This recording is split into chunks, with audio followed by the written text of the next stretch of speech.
Ayush. Welcome to the Pragmatic Podcast. How are you today? I'm doing great. How are you?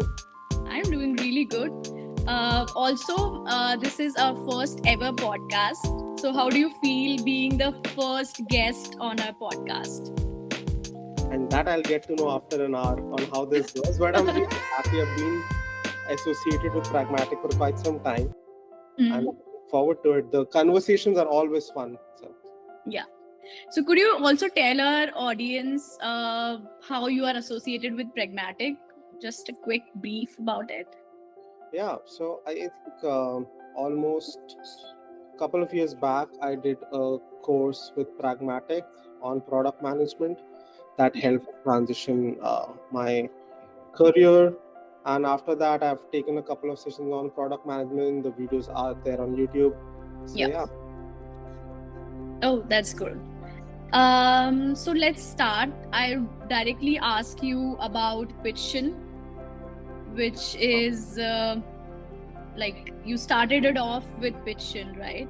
So can you share the story behind Pitchin? So this was back in 2016. I was still in my college, and I was part of the entrepreneurship cell in my college for more than 3 years, and I always wanted to be an entrepreneur. So my college was in eastern part of India, Bhubaneswar, Odisha, and back then in 2016 there weren't a lot of VC circle, angel investors, or your startup ecosystem in the eastern part of India. So it started as, hey, there are a lot of people who want to start up, but then funds are somewhat missing. How can we, get these investors and make them have a conversation with everybody who wants to start up? So something like a Shark Tank, but not that glamorous. And realize that's a little difficult getting into that circle without being a VC or an angel yourself. So we changed the idea, and it was finally a place where high net worth individuals can lend their money to small scale businesses as an alternative to other form of investment. Basically, your mutual fund, FDs, another way is you lend your money to somebody else to earn money, and in a diversified portfolio. For example, let's say if I'm a high net worth individual and understand retail businesses, maybe I'll go and lend to retail businesses. And for the borrowers, it was, hey, we can borrow money at a lower cost than banks and faster. So that was the entire idea. But how did this Kida came into your mind that, let's start something of our own since you were in your college days? Always inclined towards, so one movie which drastically inspired me is 3 Idiots. Oh, yeah. I was in maybe class 10th or 11th. There was Amir Khan building things, and people running behind him. He was doing patents, etc. So I joined college. I started doing a lot of things, started building robots, some small scale planes, etc. But then I realized I was building it, but I'm not really enjoying it unless and until I can scale it and earn money. So the part was, hey, why not build something, scale it, solve a problem at a larger scale? So that was the Kida, solving problem at larger scales. Yeah. And what key lessons did you take away from that whole journey? To start with, entrepreneurship is tough. Do it with your full heart. Basically, people don't realize that. Now it sounds so cool to have a startup of our own, and now it's so much of buzz in India, especially. It's a difficult one. I'm sure Talvinder would agree with me if he's listening to this. And you need a lot of not just courage but perseverance to get through it. You might wake up and you might have a day plan. Hey, today I'm going to do this and this. But you realize that, hey, today I have a new and different problem to solve altogether. while you are entering or building your startup, you really have no clue what are the challenges that you'll face. So I don't think you can ever be ready. And running a startup, or at least trying to run a startup, sort of makes you a Swiss knife. You go from ideation, conceptualization to building it. If you don't know how to build it, you work with engineers, your marketing, everything end to end. So it's a great learning experience. Other One of my big key learning was, don't build a product that nobody wants. Talk to your customers, your stakeholders. If you're building a product for a given persona, interview them, survey them. Once you make an MVP, go to them, see how they're using it, understand and solve their problems. Because maybe the problem that you're solving in your head is just being solved there and it's actually not a problem. So Correct. that was second. Third, release your iterations quicker, faster. You don't need to build a Titanic first and then ship it. It might sink. Release a smaller boat, see how it does, add a couple of other features, etc. Iterate faster. Don't wait for your feature or your product to look the best. Make it quicker. Hmm. So, when you were in college, did you realize that this is the path I'm going to like take in, and these are the difficult things that could happen? Did you had a roadmap with you? I still don't have a roadmap. What am I going to do? Is this something that I'll love forever, etc.? So still figuring out. I follow the path of the shirt rejection theory. Whenever you want to go and buy something, more often than not, we do not know what we are looking for.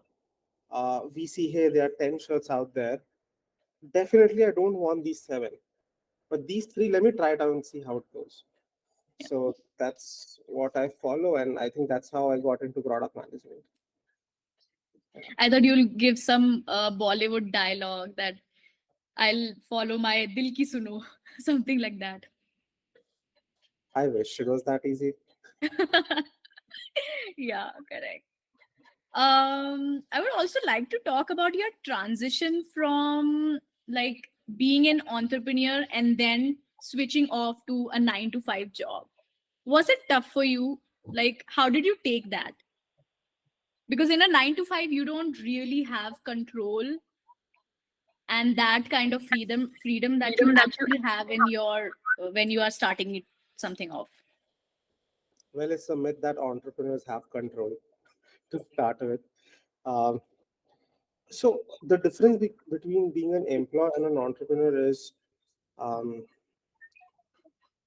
maybe you're not motivated to solve a problem as an employee. That given problem, maybe your job is really redundant. You have to stick by a certain working hours, a certain dress code, report at a given place. So that definitely is something to deal with. But my first job was definitely not a 9 to 5. It was a 9 to 9, 9 to 10. But then I got to learn a lot. Difficult for sure. The mindset change is when you're an entrepreneur, you're like, hey, today I'm going to do this, tomorrow I'm going to do this, test that. You come into a corporate setup and you're like, oh God, I don't want to do this today, or maybe I don't want to do this for the next 2 months. That's not the You don't have the freedom to select your problem statement. That's I think is the biggest problem. Um, so yes, but I think my corporate experience at Mu Sigma helped me gain a lot of perspective in the data science world. Um, so really happy and thankful for that. Describe your boss, your first boss. How was that experience for you? So my first manager was somebody who was just 3 years elder to me, my team lead, and even she did not had a lot of managerial experience. Like she was transitioning from a normal, regular techie to a manager. Um, so most of the time, she herself was figuring out what to do, how to manage people. not the best experience being managed with somebody who has less empathy, and less focus on what you want to do. So it was, oh god, I have so many bad memories. It was more of somebody trying to Please micromanage me. share some of the bad memories. Like which really stuck with you. Not very sure how it's going to add a lot of value, but once I had a lunch for like an hour, lunch for 30 minutes, foosball for 30 minutes, and my manager scolded me for that. So I was like, what the fuck? I was never scolded when I leave 5 hours later, do a shift of 16 hours, but it's a problem. Then I would rather share, traits of a bad manager. Yeah. Somebody who micromanages, somebody who doesn't trust you, somebody who doesn't give you freedom, um, somebody who just criticizes you but does not tell you the right path. It's okay if you tell me what, I'm doing something wrong, but also help me get to the right path. Somebody who doesn't talk to you about where you want to be in the next 1, 2, 3 years, apart from the salary. Because as an employee, you want to learn and do multiple things, gain experience. So yeah, those are the traits of a bad manager. The reverse is something what a good manager would look like. Yeah. Yeah. Um. You tell Okay. me, what was your first experience of a bad manager? Bad manager. I think my first job, I started off as a market research analyst, and it was completely new from what I pursued. And I loved my job. And honestly, I thought that this is the only chance. I was an intern there, and I thought this is the only chance that I can grab this opportunity and convert my internship into a job opportunity. And I worked really hard, like 18, 20 hours a day, just Wow. to make sure ki, okay, I just need this job because I don't know if I'll get any other job or not. And my first job was really good. Everybody was so good with me because I was working 20 hours a day. Huh. Probably that's the reason, because yeah, I feel that bad manager, I think I've not had any experience of bad manager. Also, what drove you towards being a data analyst? To be very frank, that's the campus job I got. Uh, but I really wanted that particular job. Um, so I had a senior who now works in Google. But he was in in Mu Sigma before. He was doing the job that I applied for, and he spoke to me about a very interesting case study. So he was working for Dell back then, and the problem statement that they were trying to solve is, hey, a lot of people have a lot of problem with our products, be it laptop systems, whatever, and other things, whatever they sell. And when a person calls, we spend a lot of time asking them, hey, sir, oh, hey, ma'am, what is your product? What are you doing with it? Did you do any upgrades? Blah, blah, blah, blah, blah. And that easily takes 2 to 3 minutes. And even you would relate when you call a customer service. So, what they tried doing was using their phone numbers, area, location, etc. And if they had the data, they not only had the information of, hey, if this person is calling, he or she owns our XYZ products, but they have been owning this for 2 years, and usually this is the problem that occurs. So we ask them forefront, hey, are you facing this problem in this product? And if they are, you already saved 3 minutes. Your customer resolution is faster. I'm like, wow, this is the stuff that you can do with data. So I'm like, oh man, this is magic. Even I want to, learn how this works. And um, if I'm not wrong, Harvard labeled data science as the sexiest job of the 21st century. So I'm like, nice, let me do this. Or you had, like, the that was the only option for you to become a data analyst? Is Was that so? I did not get your question. So no, I'm asking if that was the only option for you to right after uh, the Piston journey. Yeah, That was the only option for you to like become data analyst because you had the campus job with you. yeah, I Yeah. took that one. Yeah, and it paid. I mean, it was a good job. So, yeah. Yeah. Right. Okay, cool. Yeah. I would also like, for the listeners, I want you to give a brief about what product management is for you. For me, it is being obsessed with your customers and being obsessed with your customers, understanding what they want and delivering it to them. For me, this is product management. And In a, what would you uh, like advise a college pass out student or somebody who is in college right now who wants to become a product manager? there are Like, many. how would you explain him, the college guy? So, uh, explain him what product management is, or Yeah. okay. Again, a product manager is somebody for a given product. Let's say a Zomato. He or she would be responsible to understand who the customers of Zomato are, who Zomato is catering to, see how the users are using the Zomato app, what are the gaps that a user feels, can you monetize this gap, or if you fix that gap, will there be an appreciation in customer satisfaction, or will that help the customer, or will that particular fix help you get more customers, and then ideating upon it, and hey, how I can fix it, talking to your stakeholders, um, actually making sure that people agree that hey, that gap is something that we need to fix. Talking to customers how they want to see it to be fixed, working with the design team on how that fix will look like, working with the engineers to uh, actually, you'll be articulating what fix you want, working with the marketing team to tell them, hey, this is how we are going to sell this, or these are the words you can use, this is what we're trying to achieve.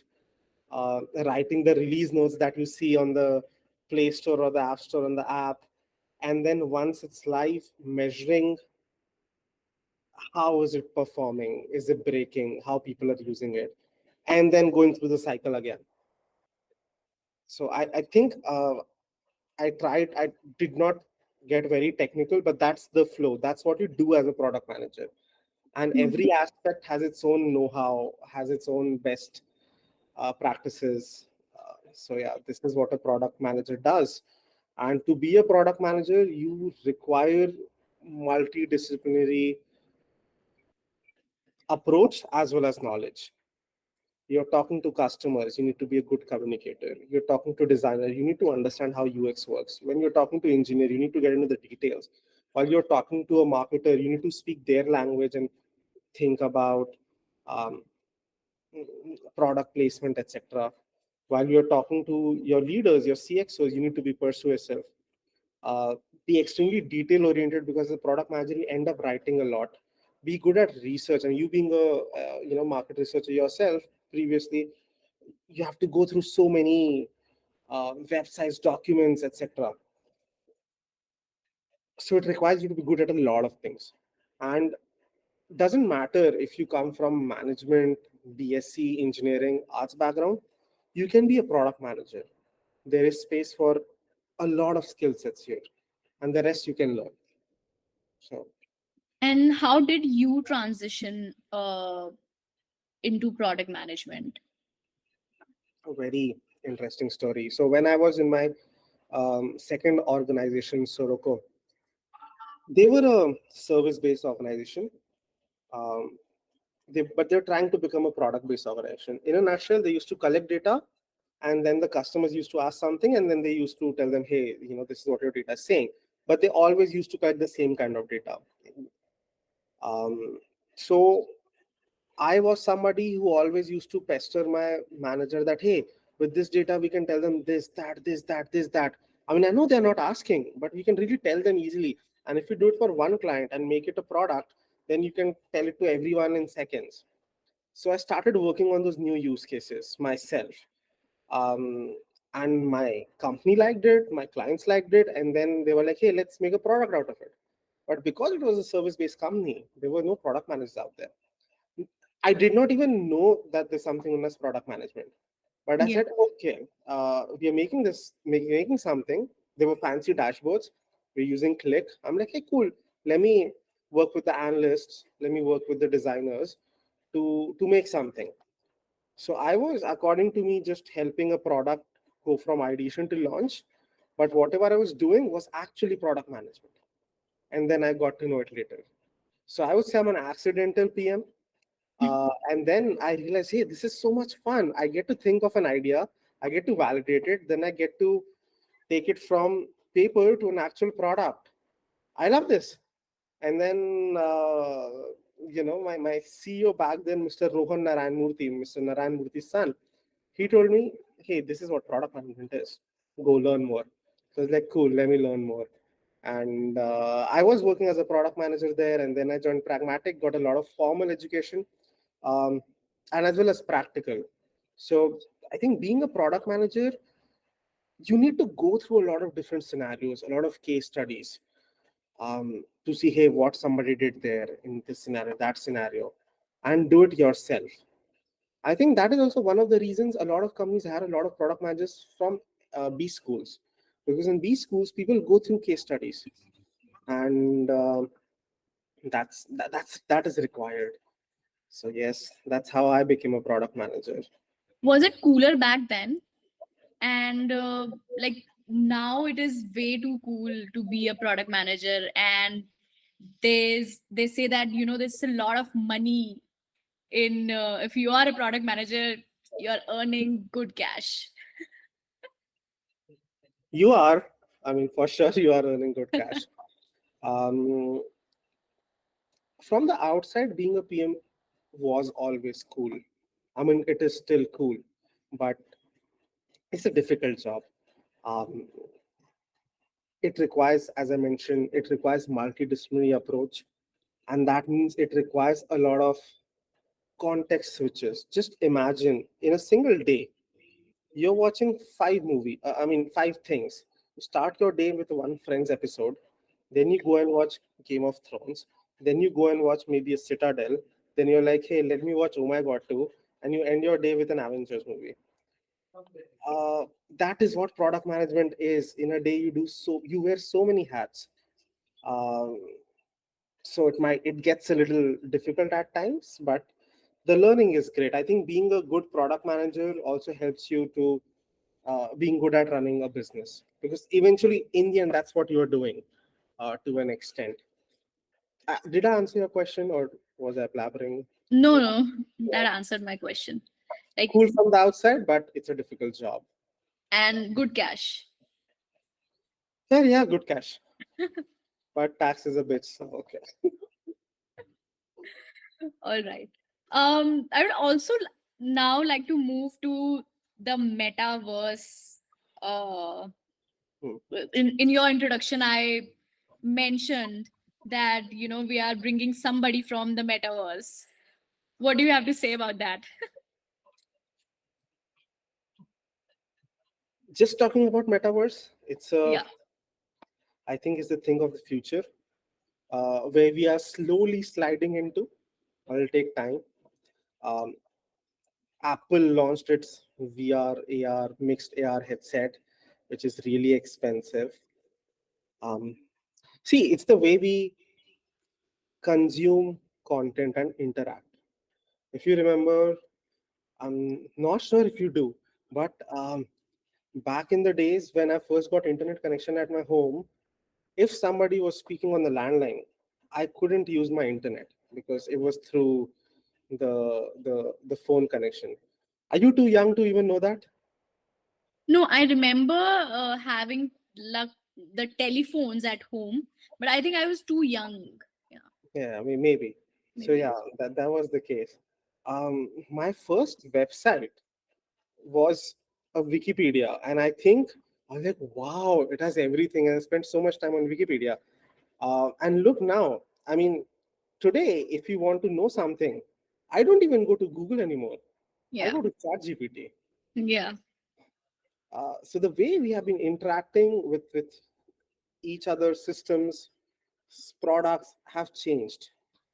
So there was Wikipedia, then there were emails, then there was multimedia, then the age of social media, now AI, and soon there will be a time. We have variables. I'm sure somebody out there watching to this is wearing an Apple Watch or something else. So the way we consume media and interact is going to change, and that's where metaverse does come in. The problem is the wearable technology. The gadgets are super expensive right now, Yeah. and they'll take a lot of time for them to get cheaper. And when it gets cheaper, we'll see mass adoption.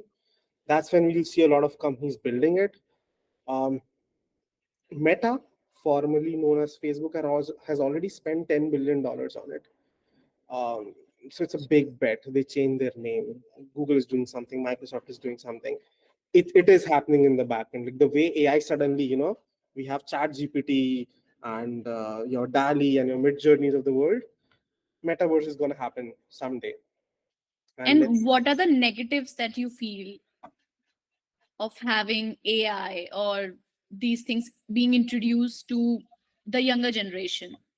Like they have everything on their fingertips.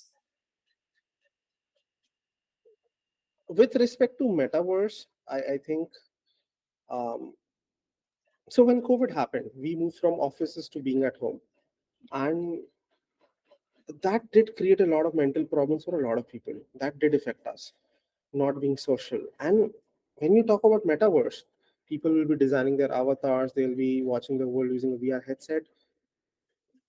I think we'll miss social interaction, and that is not that great for the society. With respect to AI, I think it will hamper a lot of entry level jobs. For example, earlier, when I would, if I have to run another business, I would hire somebody for my social media, somebody for content, somebody for graphic designing. Now I just need a subscription to a Mid Journey, and ChatGPT is for free or Bard is for free. So, and I think entry level jobs are going to be hampered, but uh, ChatGPT can write you ML code. It can do a lot of data analysis for you and a lot of other code. But if you don't know how to code, you won't be able to, still use it. As a product manager, I love using AI tools because I don't have to now go through 15, 20, 30 different pages. I just exactly need to write what am I looking for. Does that for me. So as a product manager, I love AI as of now. I'm learning how to make AI products as well. And I'm sure slowly we'll see it being adopted everywhere. Yeah. That was actually my next question to you. How Okay. do you like envision the future of metaverse, especially in relation to product management? So if I have to talk about, metaverse is not a superset of gaming, but it's related to gaming. So product management, the way it used to happen in games, that's something very similar to metaverse. But there's something known as Web3 and the concept of ownership. I'm sure a lot of our viewers would have heard the term NFTs or Bitcoins, Ethereum of the world, etc. So let's talk about Web3 rather than Metaverse. I know my venture's name is Metaverse Simplified, but we actually do more work in Web3. Hmm. So what is Web3? Um, let's start with what is Web 1, then Web 2, Web 3. Web 1 is when there was only one-sided information, your Wikipedia, your mails. Web 2 was social media, you were exchanging information. But still, you cannot own a piece of Web 2. Um, do you remember there was this game in Facebook, some farm game, Farmsville? I don't know. Yeah. Some, yeah, people used to send you invites, get coins, etc., etc. Get the land. Yeah. So the land that you're buying is just in the game, right? It's not yours. Even when people play GTA 5, they buy houses in their costumes. It's it belongs to the GTA's parent company. I'm forgetting the name, but yeah, you don't own it. And let's say, for example, in Fortnite today, I play a lot of Fortnite. So in Fortnite, if they drop a Doctor Strange costume, because a Doctor Strange movie is releasing, I buy it, I can just use it in Fortnite. If tomorrow I switch to Call of Duty, I can't take it there. So there's no concept of true ownership in Web 2. That's what Web 3 brings in. You can own digital assets, which the world knows that, hey, this belongs to you. Um, and then you can maybe transfer it based on the protocol, or you can sell it, etc. Mm. And I think when Web3 will marry Metaverse, that's where the true magic will happen. For example, just talking about Metaverse, last year HDFC bought a lot of land in I think it was no, they did not buy land. They built a game inside Roblox, which is not a true metaverse, but it's tending towards that. Why? Because they wanted to make games to gamify financial concepts. Right now, our problem is our generation has very bad um, attention span, Yeah. thanks to all the um, Reels. scrolling reels. And to engage their audience, they need something else. So Metaverse does that. It engages Yeah. audience to a different way. It gives you an entire experience, a flow, and maybe there'll be a lot of transactions, financial transactions, e-commerce in there. McDonald's put in some more than 10 patents inside the metaverse. So their idea is, hey, if you're playing, you see a McDonald's, you go order there, we deliver it to your doorsteps. Yeah. Um, your Armani, Gucci, LV, Prada, these days they are also launching their clothes digitally, so that you have a 3D version as well. And I'm sure there'll be a day when you can buy a piece of clothing, a dress, as an NFT. You get that, you wear that in your game, as well as you get that offline. Yeah. So the future, I mean, I can keep talking about it for the next half an hour. Web3 is a huge concept, and we need product managers. The space is evolving. Product managers in Web3, they need to understand how blockchain works, what DAOs are, how NFT works, what a lot of companies are doing in this space right now. Where is it headed? What are protocols? So yeah, these things, and how can we marry it to the existing concepts?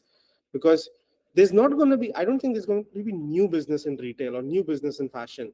It's going to evolve, and that's where um, Web3, uh, metaverse comes into picture.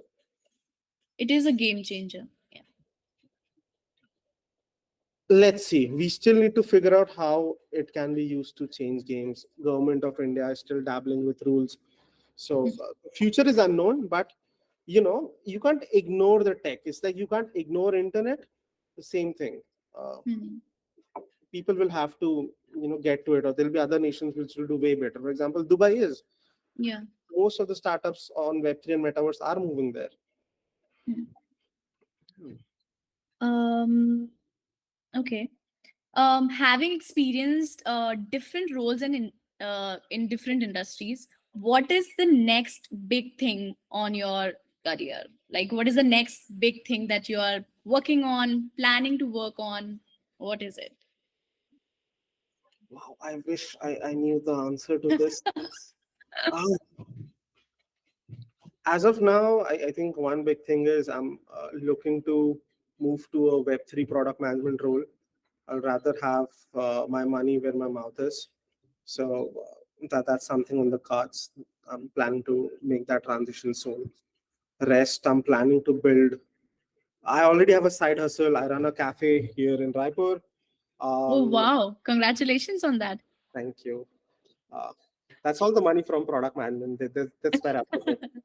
Yeah, of course. I guessed it right. Yeah. So um, I'm planning to build a couple of more side hustles, so that I have the freedom to do what I want to, rather than being stuck to a ever um, non-escaping wheel of corporate. What advice would you give to people who want to create side hustles? Like they say, you should have at least 8 passive incomes Yeah. so that you can eventually quit your job and just have a great vacation life. So I would recommend people to one sec just happen to have this here. Just read this book, The 4 Hour Work Week by Tim Ferriss. If you want, I can, we can have a book summary session as well. This guy created a lot of businesses and he's chilling right now. It's not very difficult to create side hustles. You can run social media for people. You can write thanks to ChatGPT. There's so many things you can freelance. You can start a drop shipping business if you're good at handling social media. You can teach people anything. Just go ahead and do it. If you have a full-time job, don't quit it. Stay with it. Try to build it, as a side thing. Don't try to do everything yourself. uh, I believe in, if you want to go fast, go alone, or if you want to go farther, have a team. So Yes. it helps, because while you're doing a job, you might not be always free. So it helps to have people who can complement your skill sets. um, Mhm. don't waste a lot of time thinking ye chalega ki nahi chalega, this will work or this won't work. Just do it, see it, no. Yeah. Put in a lot of effort. If it doesn't work, it doesn't work.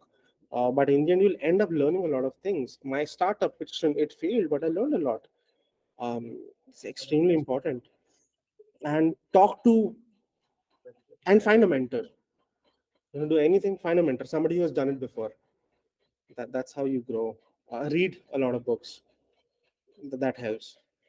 Listen to good podcasts. I hope this is a good one, but yeah. Yeah. Mhm. All right. Uh, Thank you so much. Now, we are going to play a quick coffee with Karan rapid fire round. Oh Not wow. actually a rapid fire, but yeah. On my Let's be very quick. classes to give a Kejo feel note, should they have been bigger? Yeah. Okay. Uh, one book that changed your life. I'd say three books. The Secret by Rodna Bryan. It's on manifestation. I love the book. Zero to One by Peter Thiel, the guy who started PayPal with Elon Musk back then. Amazing guy. Easy read, guys. Folks, you should read Zero to One. And Dream with Your Eyes Open by Ronnie Screwvala. Amazing. One app you cannot live without. Instagram. iOS or Android? Um, iOS. Why? I love the ecosystem. It's so easy. I'm right now on a Mac. There's my phone. It gets synced well. I can transfer files. It's easy. I love. I'm a fan of the product managers behind Apple as an ecosystem. It's so amazing. Best piece of advice that you have ever received. Go get your hands dirty. One career advice you'd like to give to the younger generation. Again, following on, go get your hands dirty. Ship wasn't made to be at the port, and good roads don't make great drivers. Bad roads do. So um, just start. Don't think log kya kahenge. I don't think this generation thinks log kya kahenge. Try, fail faster if you have to, but try. Yeah. And also, hopefully, more often than not, now that I'm 29, I see a lot of my friends who have been in the corporate for 7 years. Um, it's a very small, maybe less than 1% of people who love their jobs, right? People take a lot of happiness from their side hustles. So have something to go to. If you know you love something, maybe the company won't be perfect for it. So corporate might not be your source of happiness. There was this survey which said 70% of the people are not happy with their jobs. So it's very easy. You might fall in that 70% of the zone. So, figure it out. Spend time doing that. What's something on your bucket list for this year? Any travel destination or someone you'd want to meet, read a new book, anything. It could be anything. There's so many things. God. Um, so every year I go to Goa. This year I haven't been. So one thing that's like a basic thing I do every year. Um, I'm as I told you, planning to start another side hustle of mine. So I plan to at least launch it, get some feedback. Um, and a bucket list always has the amount of kgs one wants to lose. So that's there. Okay. Oh, Who inspires you the most? God, so my answer, uh, it's not from the tech industry. It's in general. Two people that I'm really inspired from are Cristiano Ronaldo and Shah Rukh Khan. But I think Shah Rukh Khan inspires me crazy. Yeah, being almost a no one, conquering the industry, doing great businesses, knows marketing, runs a great VFX company, runs a IPL brand. I love the business acumen he has, and people love him. People adore him. He has a great family. He has been through bad times, but then I mean, look at him right now, again at the top of his game. So yeah, Yeah. One habit that you'd want to break. I don't sleep at time, wake up at time. I think that's the root cause of all my problems. I can hear my mom yelling yes from somewhere. Uh, Two lies about corporate life. as in what people think it's a lie. Yeah. Uh, People say that there's no work life balance, but there is if you find the right manager and the right company. Um, and if you play your cards right, you can make a lot of good wealth. I mean, for example, if you're initial employees of a company which goes to IPO later down the line, you can make a lot of good money if you play your cards right. Who is your favorite hero? Superhero? Could be anyone from Hollywood, Bollywood. I mean, Bollywood, you got the answer. Yeah. Uh, I mean, let me talk about my favorite superhero. It has to be Iron Man. I mean, I feel he is a true product manager in a lot of senses. He has no authority, no power, but still tries to influence the entire group. There are people who are better than a lot of things than him technically, but he still, takes the entire group together and tries to keep them safe and not die. So, and Has my to. Yeah. yeah, Okay. So I have to ask this. This is going to be the last question, okay. and this is going to be proper boring interview question for you. Oh God, why? Are you ready? Oh, now some anxiety is kicking in, but yeah, I'm building it up. Where do you I'm good see at it. yourself in next 5 years, Ayush? I see myself happy and healthy. That's an answer I have to give. Um, uh, Let me describe it a little bit. I see myself doing something that I love, which I haven't figured out yet. I see myself having multiple sources of income so that I'm not relied on one. Um, and I still like to build a lot of great products, shipping great products, solving a lot of problems, adding value. Could be, I don't know, it could be my own with a company for a company, but yeah, that's something I want to do. Well, that's a great answer. Thank you so much for giving us time to record this My podcast. pleasure. I had fun. Thank God you had fun. I was so nervous because this is the first podcast ever Mhm. and time, and it was really nice talking to you. And for all the listeners, all the audience who is watching us, please go check it out, Web3, and subscribe to Ayush's channel as well because he himself, you have a podcast, right? Yes, it's Yeah. called Metaverse Simplified. Yeah. Link is in the description below. I Yeah. just said that. Now I'll make her add it. Okay, like, share, subscribe. You know the drill. Thank you so much for watching. We'll be back soon with the episode number 2 with a new guest and new conversations. Thank you so much, Ayush. Bye. Okay, bye.